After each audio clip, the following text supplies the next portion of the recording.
The night before my wedding, I thought my future was secure. I was 28 years old, standing at the threshold of a life I had dreamed of since I was a little girl. Harrison Montgomery was supposed to be the man who carried me into that life, polished, charming, a symbol of stability, after years of me clawing my way through grief and loneliness.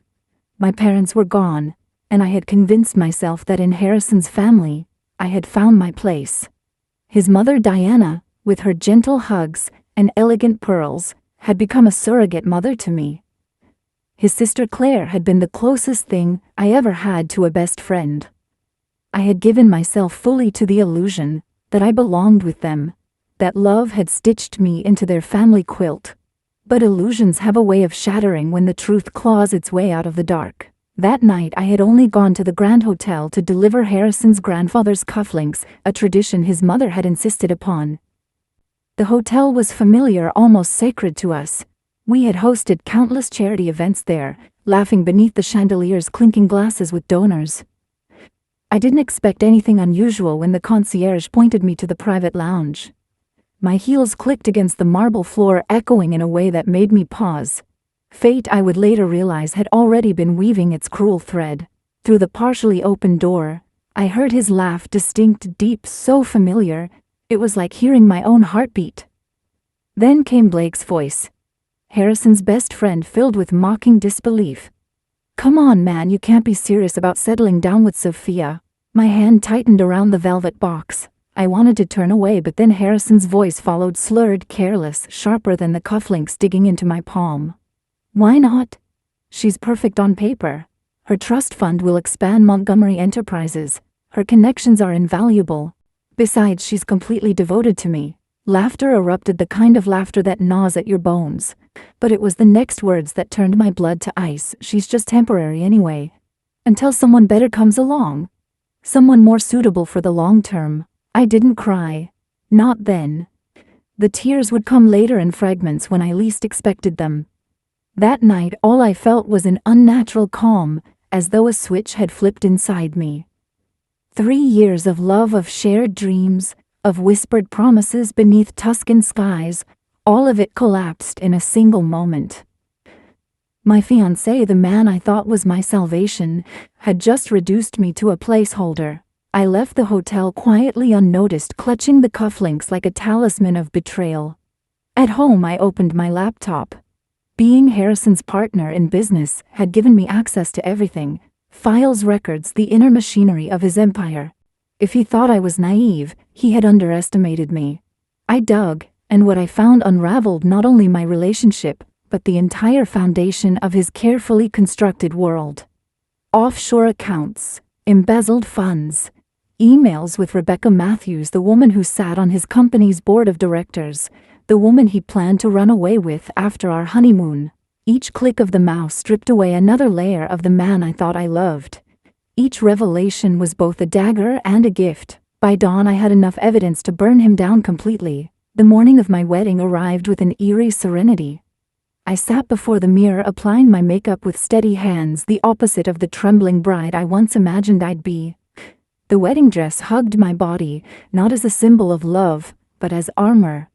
The red lipstick I painted on my lips was no longer for beauty, it was war paint. My bridesmaids fluttered around me, their laughter light oblivious. Claire adjusted my veil with tender care, whispering, "You're going to take his breath away." If only she knew. Diana entered, her eyes glistening with maternal pride, fastening her family's pearls around my neck. They felt like ice against my skin, a weight that would soon become collateral damage in my silent war. I hugged her back tightly, almost desperately, because I knew what I was about to do would shatter her world as well. The bouquet arrived, peonies and blush roses, perfect and fragrant. A symbol of love, soon to be a weapon. Every detail of the wedding was exquisite: champagne-colored dresses, the delicate string quartet, the pristine church awaiting us. But beneath the beauty, I carried my secret, a cream-colored envelope, hidden in the folds of my gown, filled with the truth that would bring Harrison to his knees. As I stood in the vestibule, the heavy wooden doors closed behind me, I heard the opening notes of Pachelbel's canon. The same song Harrison and I had chosen together on a rainy Sunday. I remembered how I once thought his smile could light up the darkest corners of my heart. Now I knew that smile had been nothing more than a mask. My phone buzzed one last time. Reporter and photographer in place. Police contact on standby. I deleted the message, tucked the phone away, and exhaled. This was not my wedding march. This was the countdown to his destruction. The church doors swung open. 200 guests rose to their feet. At the altar, Harrison stood tall in his tuxedo, beaming with practiced charm. He had no idea that in less than 5 minutes, that smile would shatter. My heels struck the aisle like a drumbeat of justice, each step carrying me closer to the moment where illusion would collide with truth. I remember the smell of lilies, as if it were a memory stitched to my skin. The aisle was a river of whispers and linen faces blurring into a warm, expectant haze. I could hear my own breath, steady, measured, though inside my chest 1,000 tiny avalanches were settling into place. I had rehearsed this moment 100 times in my head. The walk, the pause beneath the chandelier, the look on his face when the music softened. I had not rehearsed how small his smile would look once the truth hit it. Harrison lifted his hand as I approached, his eyes shining with the kind of entitlement that comes from always believing you are loved, unconditionally.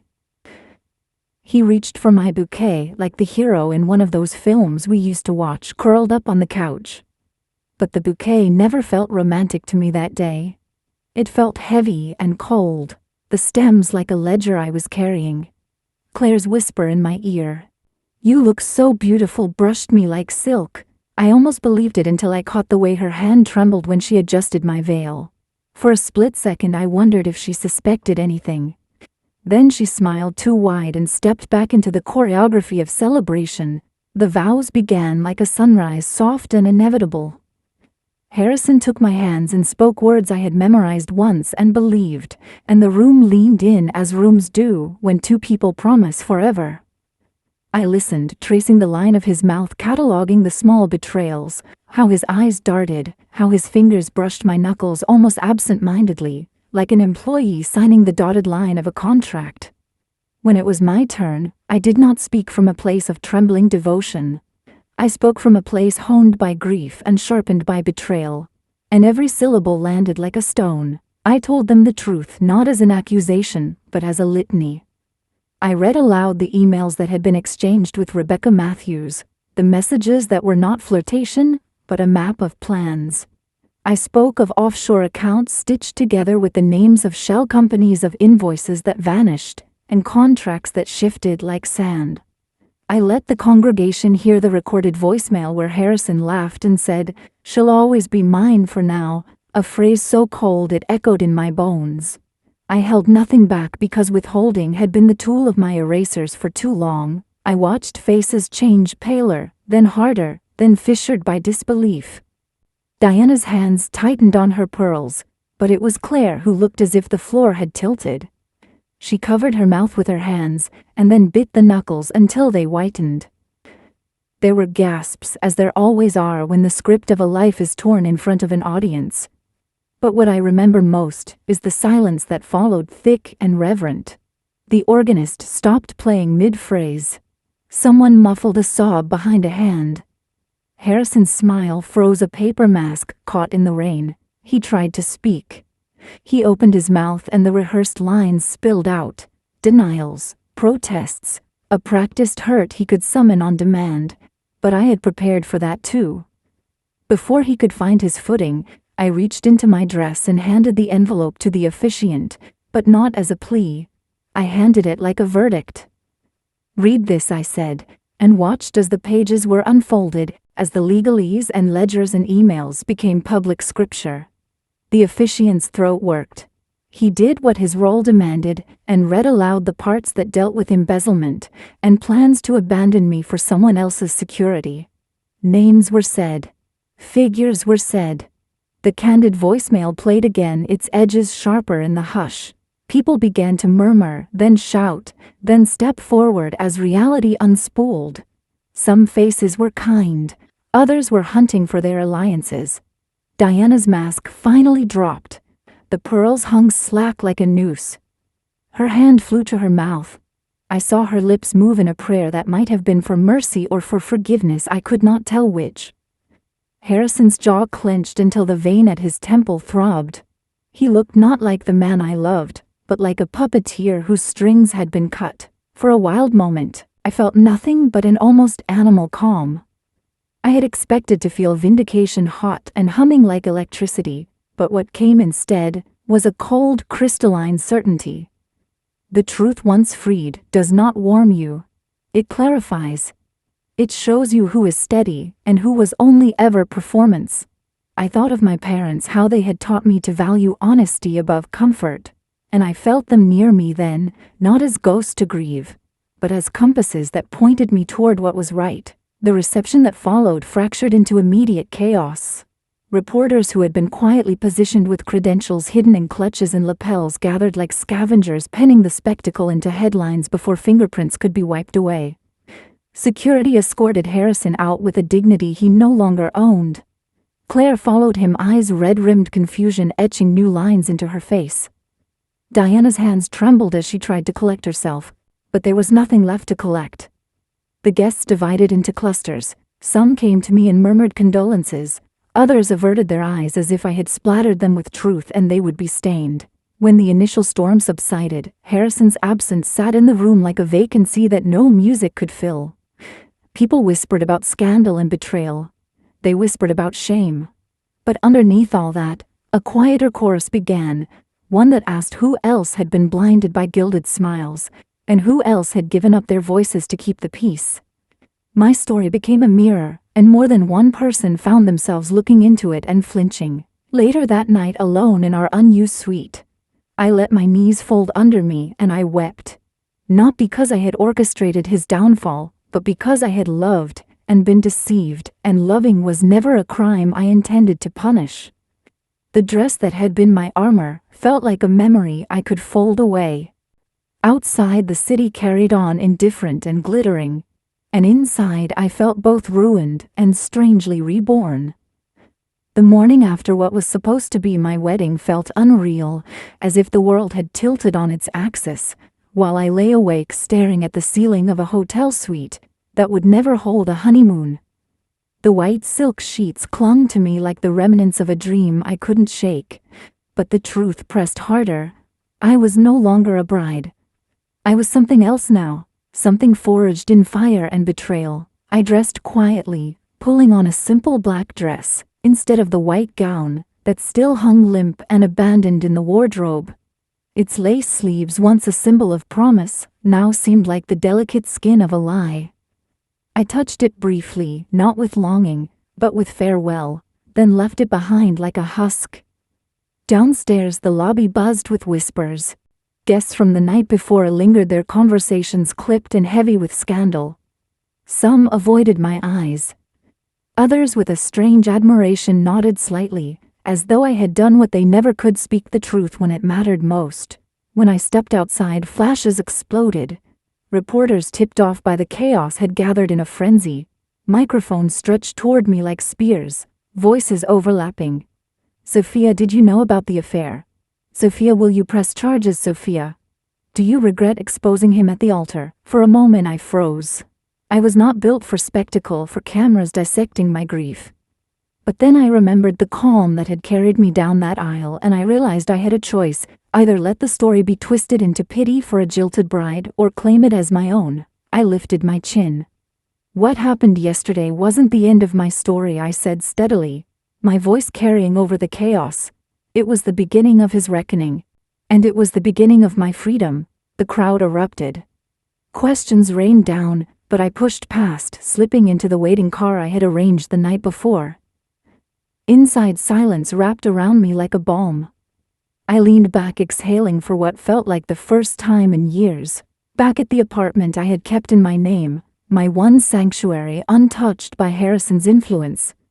I opened my laptop again. I hadn't shared everything at the church. The documents, the transfers, the emails. I still held the deepest parts of the knife. I had wanted to wound him publicly, yes, but now I would finish what I started. Over the next days, I sent copies of files to the authorities, to investigative journalists, to board members who had already suspected something was wrong but lacked proof. Each click was a liberation, each email a thread cut from the web he had woven. Within a week, headlines screamed of fraud and betrayal. Montgomery Enterprises collapsing under the weight of scandal. Investors pulled out, employees demanded answers, and Harrison himself vanished from public view. Claire called me once. Her voice trembled. "Sophia, how could you? You've destroyed us." The bitterness in her tone stung, but only for a moment. "I didn't destroy anything," I replied softly. "I just showed the truth. Your brother built his empire on lies. I only pulled back the curtain." She hung up without another word, and I knew then that whatever bond we once had was severed. Diana, on the other hand, never called. Perhaps she couldn't bear to face me, or perhaps she knew deep down that Harrison's sins were of her own making, too nurtured in the soil of privilege and silence. At night I lay in bed and thought about the girl I had been before, this soft, eager to please, desperate for belonging. That girl was gone. What remained was a woman tempered by betrayal, scarred but unbroken. One evening I returned to the church, empty now, the air cool and still. I stood at the altar where it had all unraveled, my footsteps echoing in the hollow nave. For a moment, grief swelled in me, sharp and raw. I grieved not for Harrison, but for the future I had once imagined, the home, the children, the laughter that had been nothing more than a mirage. Tears slid down my face and I let them. But then slowly I began to smile. Because the altar was no longer a monument to betrayal. It was the place where I had chosen truth over illusion. It was where I had claimed my own voice, loud and unflinching. As I walked out, sunlight streamed through the stained glass windows, casting me in shards of red and gold. I realized I was no longer walking away from something broken. I was walking towards something unknown, terrifying, yes, but mine. The weeks that followed blurred into headlines and hushed conversations. My name became a kind of echo in social circles. I had never truly belonged to the bride who burned her groom at the altar. Some people called me brave, others cruel. Old acquaintances reached out with sympathy, their messages drenched in pity, while strangers on the internet debated whether I was a hero or a spectacle. But none of their words pierced me as much as the silence from Harrison himself. He vanished. His absence was louder than any denial or excuse. At first the tabloids speculated that he was abroad, hiding in one of the villas his company had purchased, with laundered funds. Then rumors swirled that he had been arrested, though no charges were confirmed. The truth was simpler. Harrison Montgomery had built his empire on a throne of lies, and once toppled he had no kingdom left to sit on. For me, life did not return to normal because normal was gone. I had destroyed the illusion of safety I once clung to. But in its place I found something else: freedom. I spent mornings walking through the park, listening to my own footsteps, instead of his voice dictating what I should wear, or how I should smile. I spent afternoons at coffee shops, scribbling in notebooks, rediscovering dreams I had buried beneath the weight of his ambitions. I even laughed again, real laughter, not the kind tailored to suit his ego. Still, shadows lingered. Sometimes at night I would wake up gasping, replaying his words in the hotel lounge. "She's just temporary anyway." The cruelty of being seen as a placeholder haunted me. But instead of letting it consume me, I let it remind me why I had chosen the harder path. I deserved more than to be temporary. Every woman does. One afternoon, while sorting through the remnants of wedding gifts stacked in my apartment, I found the cream-colored envelope that had once held my arsenal of evidence. Empty now, it still carried the faintest scent of roses from the bouquet where I had hidden it. I turned it over in my hands, marveling at how something so small had changed the course of so many lives. A knock on my door startled me. When I opened it, Diana stood there. Her pearls were gone, her hair slightly undone, her eyes red-rimmed. For a moment I didn't know whether to embrace her or shut the door. "I had to see you," she whispered. "I had to ask if any of it was true." The question broke something in me. "You were there, Diana. You saw the evidence, you heard the words. You knew who he was even if you never admitted it." Tears slid down her cheeks. "He's my son, and he was my fiancé," I replied, my voice shaking. "We both lost someone that day. But the difference is, I lost an illusion. You lost the truth you didn't want to face." She covered her mouth, sobbing quietly, and for the first time I saw her not as the elegant matriarch, but as a mother shattered by the weight of her own silence. She left without another word and I let her go. We were two women tied together by betrayal, but walking separate paths now. That night I sat at my window, city lights flickering like restless stars, and I felt the ache of loneliness. Yet within that ache was something precious: possibility. I was no longer bound to Harrison's shadow. I was no longer the girl desperate to fit into a family that never truly saw me. I was my own. The scar of betrayal would remain, yes, but scars are proof of survival. And as I traced the ridge of mine, I realized something I had never believed before. The ending of one dream could be the beginning of another. Months later, the noise began to fade. The headlines that once screamed my name grew smaller, tucked into the corners of society pages, then disappeared altogether. Harrison's empire collapsed in full view of the world, its ruins scattered across courtrooms and creditor meetings. His allies abandoned him one by one, their loyalty evaporating the moment it threatened to tarnish their own reputations. The last I heard, he was fighting lawsuits overseas, his wealth bleeding away faster than he could conceal it. For me, life settled into something I had never experienced before: quiet. Not silence born of suppression, but peace born of choice. I returned to the little apartment I had once considered temporary, and painted its walls with colors I loved, not colors chosen to impress guests. I filled the shelves with books, not ledgers. I grew herbs on the windowsill, and cooked meals for myself, with no fear that someone would sneer at how simple they were. Yet healing is never a straight line. There were nights when grief caught me unaware, when I found myself reaching for my phone to share a thought with someone who was no longer mine. I would hear a song we once danced to, or pass the Grand Hotel, where betrayal first split me open, and feel the sting of memory. But each time I reminded myself, scars are not shameful. They are maps of where we've been, proof that we survived. One evening, I attended a gallery opening at the invitation of an old university friend. It had been years since I had allowed myself to step into a space like that. Walls hung with bold colors, laughter ringing off polished floors, glasses of wine raised in conversation. For the first time in a long while, I didn't feel like an imposter. I felt like myself. As I stood before a painting, a man beside me spoke softly. "Funny how beauty can come from destruction, isn't it?" I turned to find him watching the same canvas strokes of fire dissolving into light. His words lingered in me, not as flirtation but as truth. Beauty can come from destruction. I smiled, not because I was ready for anything new, but because I understood. In the weeks that followed, I began writing, not just in journals hidden under my bed, but in essays I submitted to small publications. I wrote about betrayal, about reclaiming power, about what it means to walk away from the altar carrying not a husband's name, but your own voice. To my surprise, women reached out, some I knew, most I didn't, sharing their own stories of heartbreak, control, and rebirth. My pain had become a bridge connecting me to others who had been silenced too long. One message in particular stayed with me. It was from a woman in another country who wrote, "Your story gave me the courage to leave. I was terrified, but I left. And for the first time in years, I feel alive." I cried when I read those words. Not tears of grief, but of recognition. My suffering had not been in vain. It had planted seeds in places I would never see and hearts I would never meet. Looking back, I realized that my revenge had never been about destroying Harrison. That was only the surface.